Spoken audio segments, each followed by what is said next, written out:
wabarakatuh. Perkenalkan, nama saya Khotimah. Saya di kelas 2A Universitas Muhammadiyah Kudus. Saya di sini akan mempresentasikan tentang retardasi mental.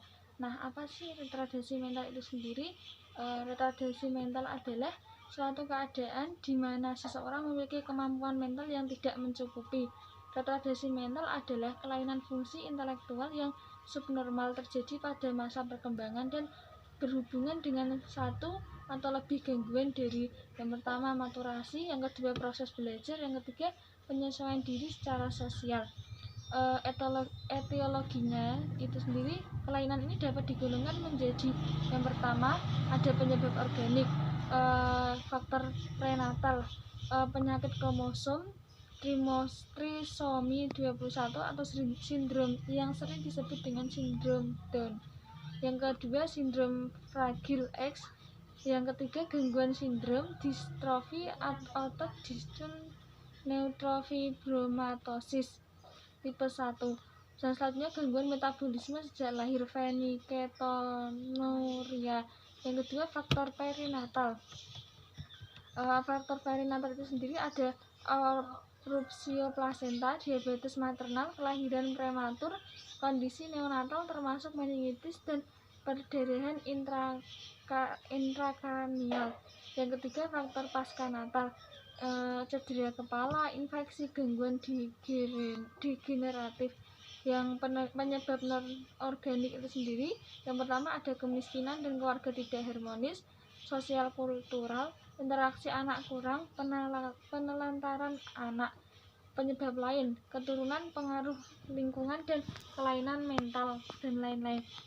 Retardasi mental dapat juga disebabkan oleh gangguan psikiatris berat dengan deviasi psikososial atau lingkungan.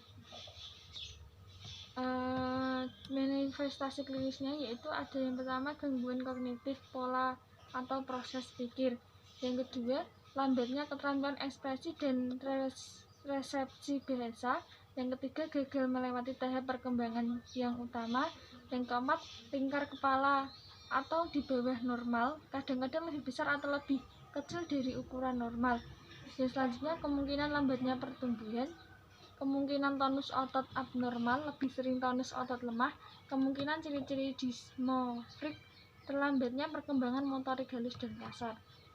Nah, untuk patofisiologinya itu sendiri, retardasi mental merujuk pada keterbatasan nyata fungsinya hidup sehari-hari. Retardasi mental ini termasuk kelemahan atau ketidakmampuan kognitif yang muncul pada masa kanak-kanak sebelum usia 18 tahun yang ditandai dengan fungsi kecerdasan di bawah normal, IQ 70-75 atau kurang, dan disertai keterbatasan-keterbatasan lain dan sedikitnya 2 area fungsi adaptif, berbicara dan berbahasa, kemampuan atau keterampilan merawat diri, kerumah tanggaan, keterampilan sosial, penggunaan sarana komunitas, pengarahan diri, kesehatan dan keamanan, akademik fungsional, bersantai dan bekerja. Penyebab retardasi mental bisa digolongkan ke dalam prenatal, perinatal, dan pasca-natal. Diagnosis retardasi mental ditetapkan secara dini pada masa kanak-kanak. Untuk komplikasi sendiri, yang pertama ada cerebral palsy, yang kedua gangguan kejang, yang ketiga gangguan kejiwaan, yang keempat gangguan konsentrasi atau hiperaktif, dan selanjutnya defisit komunikasi, dan selanjutnya konstipasi. Untuk penelataksanaan medisnya itu sendiri, yang pertama ada obat-obat psikotropia, terus dari trioridazine, melaril untuk remaja dengan perilaku yang membahayakan diri sendiri, psikostimulan untuk remaja yang menunjukkan tanda-tanda gangguan konsentrasi atau gangguan hiperaktif, yang ketiga antidepresan, yang keempat carbamazepine. Terus untuk pencegahannya sendiri dengan cara yang pertama meningkatkan perkembangan otak yang sehat dan penyediaan pengasuhan dan lingkungan yang merangsang pertumbuhan. Yang kedua harus memfokuskan pada kesehatan biologis dan pengalaman kehidupan awal anak yang hidup dalam kemiskinan dalam hidup ini. Yang pertama ada perawatan prenatal, pengawasan kesehatan reguler, pelayanan, dukungan keluarga. Pengkajian yang pertama itu pengkajian terdiri atas evaluasi komprehensif mengenai kekurangan dan kekuatan yang berhubungan dengan keterampilan adaptif, komunikasi, perawatan diri, interaksi sosial, penggunaan sarana-sarana di masyarakat, pengarahan diri, pemeliharaan kesehatan dan keamanan, akademik fungsional, pembentukan keterampilan dan bekerja. Untuk diagnosanya sendiri, yang pertama ada kerusakan integritas kulit dengan intervensi.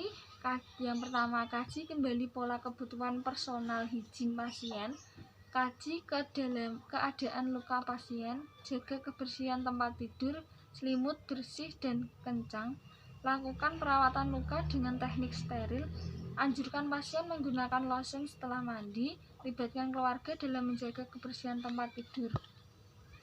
Untuk diagnosa yang kedua, gangguan membran mukosa mulut dengan intervensi, kaji kembali pola kebersihan mulut, kaji keadaan luka pasien, lakukan kebersihan mulut sesudah makan dan sebelum tidur, gunakan sikat gigi yang lembut, lakukan pendidikan kesehatan tentang kebersihan mulut, kelola pemberian obat kumur.